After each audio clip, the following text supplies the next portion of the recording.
The late Charlie Munger once said, "Find a way to get your hands on $100,000. Walk if you have to, coupon everything, just get there any way you can." That's because when you hit $100,000, your net worth doesn't continue just to grow, it explodes. And that's exactly what I'll be discussing in this video. If you're new to my channel, I'm Aaron, a 20-year corporate accountant and analyst living in Western Canada. I talk about personal finance, investing, and investment portfolios. If this sounds like something you'd be interested in, consider subscribing to my channel. If you've ever wondered how to turn 6 figures into 7, or why exactly your net worth explodes, and some strategies on getting there, stick around as I'll get deep into the math. So the very first reason why someone's net worth explodes is due to compounding. So we're going to make some assumptions for this video. I'm going to assume that you invested into an S&P index fund, for example, which generates an average return of 10%.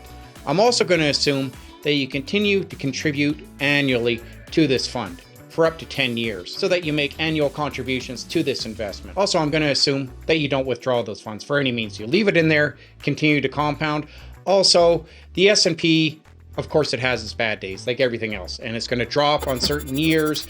We're going to assume for simplicity that it continues to generate an average 10% return, even though this isn't entirely accurate. So as you can see from this chart that I've created, say you make a one-time contribution of $50,000.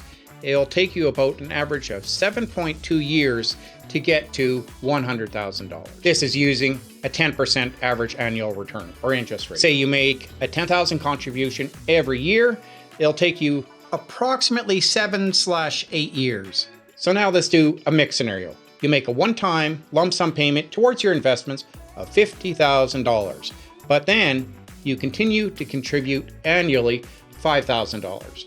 It'll take you about 6.4 years to get to $100,000 at a 10% interest rate. $5,000 a year or $417 per month. That is steep, but attainable for most people if they just learn to cut back and see where they're losing money. $50,000 plus $5,000 per year only takes 5 years. At $3,000 per year, that takes 16 years to get to $100,000. If you look at the chart, you'll notice that it takes approximately, like I said, 7 to 8 years to get to $100,000 if you invest $10,000 annually. However, to get to $200,000 takes 11 years, but you'll notice the time it takes to get there starts to decrease. And again, it decreases to $300,000, $400,000. As you go up, your wealth increases exponentially. This is due to the compounding effect. Like Albert Einstein once said, compound interest is the 8th wonder of the world. This is why so many wealthy people, as they continue to generate wealth, as long as they make smart investment decisions, it just begins to snowball and compound. Sure, you might pick a bad investment every now and then. However, a lot of your investments, if 80% of them perform well, your wealth will continue to grow and snowball. So getting to the initial $100,000 is a lot harder than getting to the next $200,000, and then eventually $500,000 and $1 million. You see where I'm going. It continues to snowball and get bigger. Say you invest $10,000 every year. It'll take you almost 8 years to get to $100,000. But then the second $100,000 only takes 5 years. After that, to go from $400,000 to $500,000 takes half the time, 2.5 years to get there. And the second point, which I find is far more important and will stay with you, is the mindset, the good habits that you pick up, what it took for you to get to $100,000. As Charlie Munger said, once you hit $100,000, you pretty much made it. You can ease off the gas a bit. And regarding investments, it doesn't have to be all in one account. It can be spread out over multiple accounts, as long as you generate a decent amount of interest, between 7 to 10%. So it's the discipline, the lifestyle you've adopted, using discipline and managing your money properly. Those are strong financial habits that will continue to propel you forward and grow your wealth exponentially. I remember years ago when I got to my first $10,000 and I was so happy. Like, it was sheer headache and discipline that got me there. It was a struggle. I had to say, no, I'm not going out. I'm going to wait on this. I'll do without and not get new clothes for a while. It was a pain. And having to consistently set that money aside and make room for it and say no to subscriptions or things I wanted that I felt I actually needed. But I stuck with it. And eventually I hit the goal and I was so happy. I slept better. I had more financial security. I felt better about myself and my finances. I wasn't consistently worried about, oh, do I have enough savings? What am I going to do if my car breaks down? Whatever. Because I made sensible lifestyle improvements. I decided it's worth saying yes to my future self, to say no to my present self on certain things. So I resisted going out. I didn't buy a lot.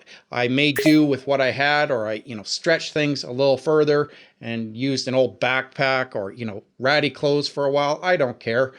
I had a financial goal and target in my mind, and I stuck with that, and it was challenging, but I was able to do it, and I'm sure you can too. You just say, okay, I'm just going to save up $5,000 this year, or $7,000, if you can. I know that's a challenge. Then you start making gradual changes. Do what I do. One of the best pieces of advice that I can give you is I hate doing budgets. So you're not alone in that. I'm not going to tell you to do up a budget right now, even though you really should. Try eliminating one subscription, right? Go through and say, you know what? I don't use this or this, at least 1 to 2 subscriptions that you don't really use, or see if you can do without them. Because then, well, you have to be moving in the right direction, right? If you simply say, I'm going to cut this out and cut that out, and you take that money, you just don't leave it.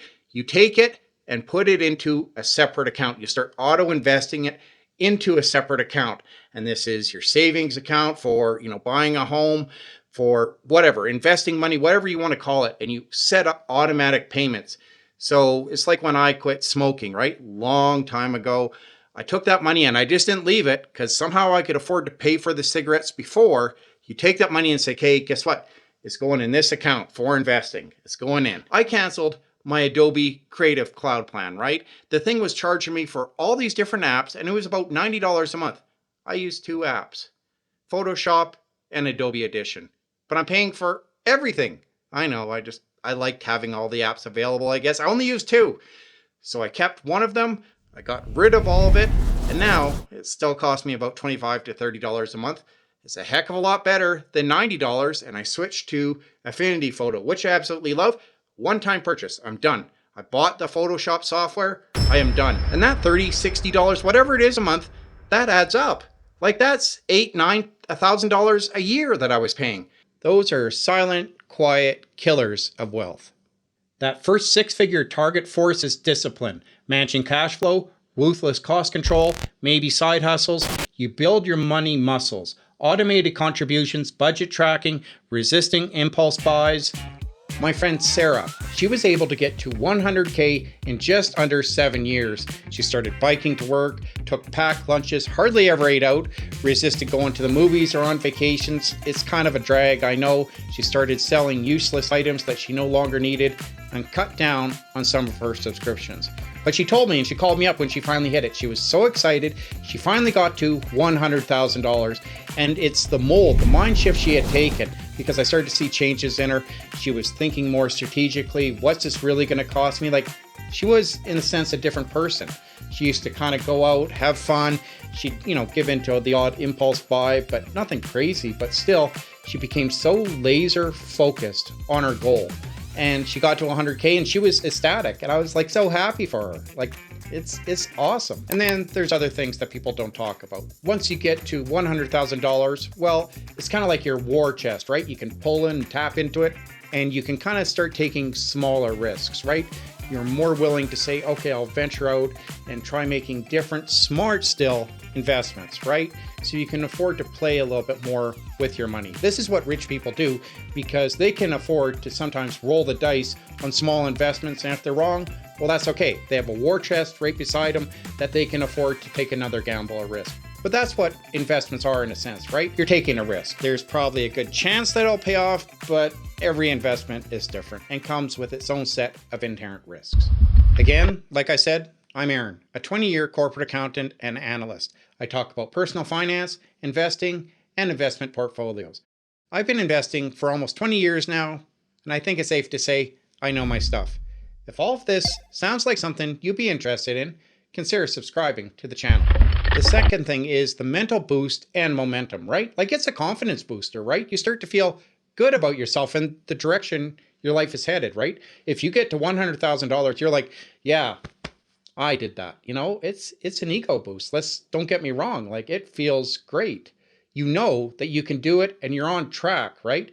You're actually going somewhere. And the third thing is try to avoid pitfalls. Like I'm all for taking small, calculated, researched risks, but you don't want to start and go and buying up weird cryptos or taking advice from your friend. You still want to take strategically planned, thought out risks, right? You can just widen the margin a bit more so you can afford to diversify your investment portfolio.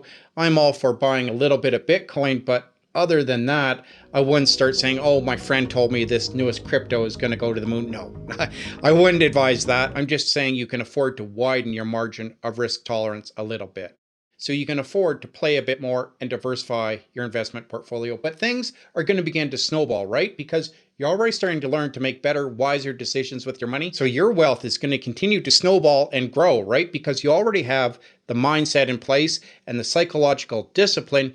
You just have to keep going. You're already starting to learn about all the consumer traps out there and how not to fall for them. So let's review. Compounding allows your wealth to grow exponentially. This is dependent upon how much you put up front and how much you're able to contribute annually towards your investments and your 100K. Number 2, your habits. Saving, investing, and discipline. You start shifting your mindset and pretty soon you learn to scale and to automate your investments and your savings. Number 3, your mindset shift. You begin opening the door towards better decisions and for taking smarter, calculated risks. If you're watching this and you're not at 100K, don't be discouraged. You're not alone. It's a struggle to get there. And there's a lot of people in your shoes. Just stay on the path, keep at it, and let the math do the work.